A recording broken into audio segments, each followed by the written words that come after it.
Isang mapagpalang umaga po sa ating lahat at isang pasalamat sa Panginoon na muli ay narito po tayo upang makarinig at matuto po ng kanyang mga salita na siya din makakatulong po sa atin sa araw-araw. No? Pasensya rin po kung ako po ay biglang pagpawisan dahil pawising tao din po talaga ako. So simula po tayo. No? Bilang Kristiyano po, meron po tayong tungkulin na kailangang gampanin mula nung tayo po ay naaralan at yun din nung mula po tayo ay nabubismuhan. Kung paano po tayo papatuloy sa ating buhay na kasama si Kristo. No? Dahil alam po natin na once po tayo mabautismuhan, ay hindi lamang po doon natapos sa lahat. No? Kailangan natin pagpatuloy, pagtibayin ang ating pananampalataya at sumunod sa mga utos na para sa atin. No? Tulad ng sinabi ni Brother Jason kanina sa 1 Corinthians chapter 15 verse 2, na ating ingatan ang mga salita at utos niya. No? At kung maalala niyo po, ay tinalakay ko po nung huling pagtayo ko yung may titulong One Direction in Life with Christ. Ang nag-iisang direksyon sa buhay na kasama si Kristo. Ngayon, ano naman po ang ating dapat pairalin habang tayo ay naglalakad kasama si Kristo? So, for this day po, ibabahagi po sa inyo yung mga qualities or characteristics ng isang Kristiyano o ng isang follower of Christ. So, naghanda po ako ng isang list or checklist or guide para sa atin na makakatulong po sa bawat isa sa atin na ma-acquire or may sa buhay po natin yung mga qualities na ito. So, meron tayong 8 dito na katangian na dapat nagagawa natin bilang isang follower of Christ. No? Reminder ko lang na itong list po is in no particular order. So, ibig sabihin po, wala po ditong number 1, 2, 3, and so on po. No? So, checklist siya as a guide sa atin kung ano ba dapat yung characteristics o qualities ng isang tagasunod ni Kristo. No? Sa araw na po ito, yung nasa left side lang po yung ating aaralin ngayon. At sa next na pagtayo ko sa Kaway Pagkaloob ay yung another set po na list. So unahin po natin ang love for God and others. Ano po ba ang sinasabi ni Jesus patungkol sa pagmamahal o pag-ibig sa Panginoon at sa kapwa, no? So, basahin po natin sa Matthew chapter 22, verses 27 to 39 po. Kung sinasabi, no, sa English translation, Jesus replied, "Love the Lord your God with all your heart, and with all your soul, and then with all your mind. This is the first and greatest commandment. And the second is like it, love your neighbor as yourself." Sa Tagalog, sumagot si Jesus, "Ibigin mo ang Panginoon mong Diyos ng buong puso mo, buong kaluluwa mo at buong pag-iisip mo. Ito ang pinakamahalagang utos.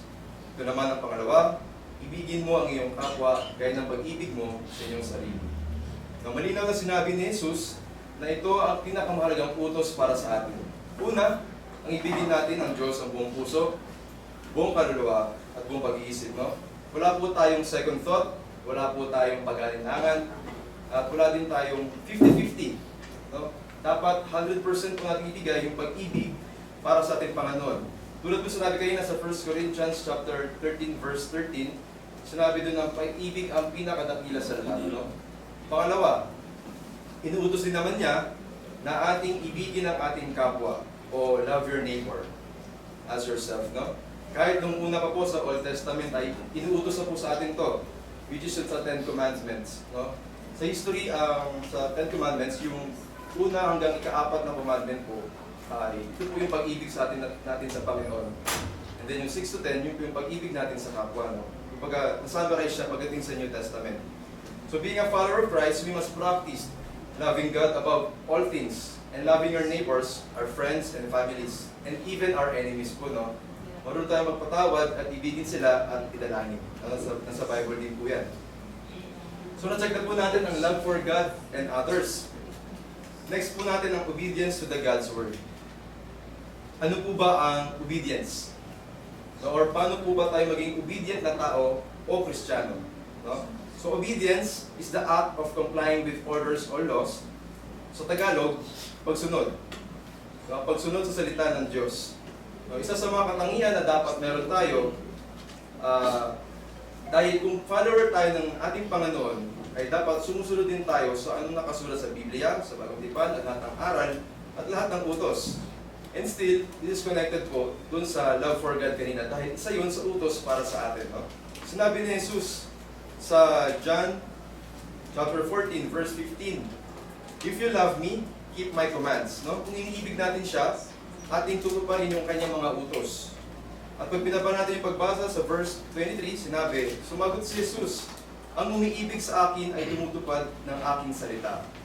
Ibigin siya ng aking Ama, at kami pupunta at mananahan sa Kanya." No? Ang umiibig kay Kristo ay siya ding tumutupad sa kanyang mga utos o salita. So, ibig sabihin, nakapaloob yung pagsunod sa pagsunod sa salita ng Diyos sa pag-ibig natin sa Kanya. No? At lagi po natin tatandaan, no? Iba po yung pinapakinggan lang natin yung salita ng Diyos kumpara sa natitinig, sinasabuhay, o sinusunod yung mga salita. No? Dahil may ilang tao po na nakikinig lang. No? Basta nakasamba, nakarinig, okay na. No? For them, parang na-fulfill na nila yung duty nila na makarinig lang. Yun yung ibang ginagawa ng ibang mananampalataya. No? Pero sinabi nga ito ni Santiago na huwag lamang tayo makinig, kundi isagawa din naman natin yung ating mga napakinggang mga salita. No? Sa James chapter 1 verse 22, sinabi dito na mamuhay kayo ayon sa salita ng Diyos. Kung ito ay pinapakinggan lamang ninyo, ngunit hindi sinasagawa, dinadaya ninyo ang inyong mga sarili. No?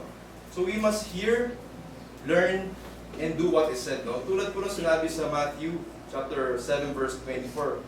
Sinabi po doon na, "Therefore, everyone who hears these words of mine and puts them into practice like a wise man who built his house on the rock." So hearing and obedience to the Word of God are always connected po. So, na-check na po natin dalawa, love for God and others, and obedience to the God's Word. Pangatlo po, ay ang humility. So, ano po ba ang humility? Sinabi po ba sa atin na magkaroon tayo ng humility sa ating kapwa? No? So, based sa dictionary, humility is being modest. No? Down to earth, or not thinking na you are better or more important than others in a way of bragging or boasting po, or sa way na pagmamayabang. So, ibig sabihin, ang humility ay yung pagpapakumbaba or kababaang loob ng isang tao. So, in simple terms, ito po yung being humble. So, tulad ng sinabi ni Apostol Pablo sa Filipos na mamuhay ng may kababaang loob. Sa Philippians chapter 2, verses 3 to 4. Sinabi ko dito sa English translation,